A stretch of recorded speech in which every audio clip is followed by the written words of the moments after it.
Woof. Welcome to episode 12 of Thomas the Trailhound. We're getting near the end of Act 1 with the old man and the hound along the Appalachian Trail. This will be the changing of the seasons, I suppose you would say. So, let's begin. Thank you for finding my small corner of the internet. I figure with people selling feet pics and fart jars and OnlyFans, I'll give my absurdity a chance. Thunder in the Distance, Episode 12. The trail narrowed as the world fell away on both sides. A mountain rose through the mist, its spine hidden in the clouds. Somewhere far off, thunder rolled, slow and patient, like an old god clearing his throat. I climbed toward it. The old man didn't speak, just step, breath, silence. Sometimes he'd stop and listen, not to me, but to the mountain. The way you listen to a friend who's forgotten your name, but still remembers your voice. The air turned thin. The smell changed.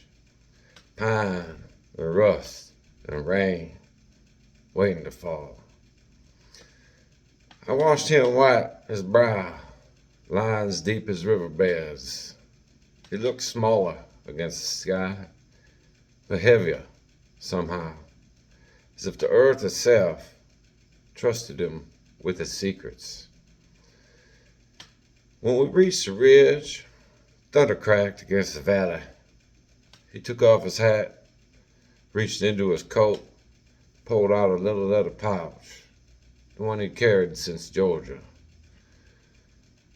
Inside was a single mustard seed, the last one he and Sarah had brought home from the old world. Small enough to vanish in a breath, strong enough to outlive both their hands. He turned south, toward the ghost of Springer, and then the red clay hills where grief first took root. Then north, toward the long miles ahead,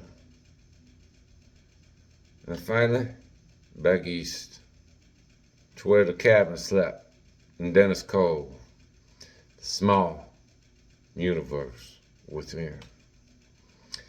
The wind shifted, the sky darkened, and from deep in his chest came a sound I'd never heard before. A song older than both of us. Oh, death, won't you spare me over another year? His voice trembled in the stormlight. Each note a plea, carried up through the firs and swallowed by thunder. I didn't bark. I didn't move. 'Cause for the first time, I realized he wasn't asking death for mercy. He was thanking life for the time it already given. When the last echo faded, he tucked that pouch back close to his heart.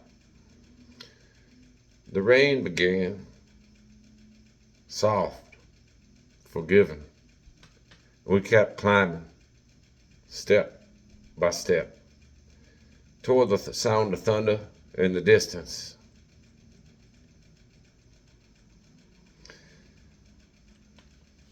Diogenes' reflection. The fool runs from the thunder, thinking it comes from the sky.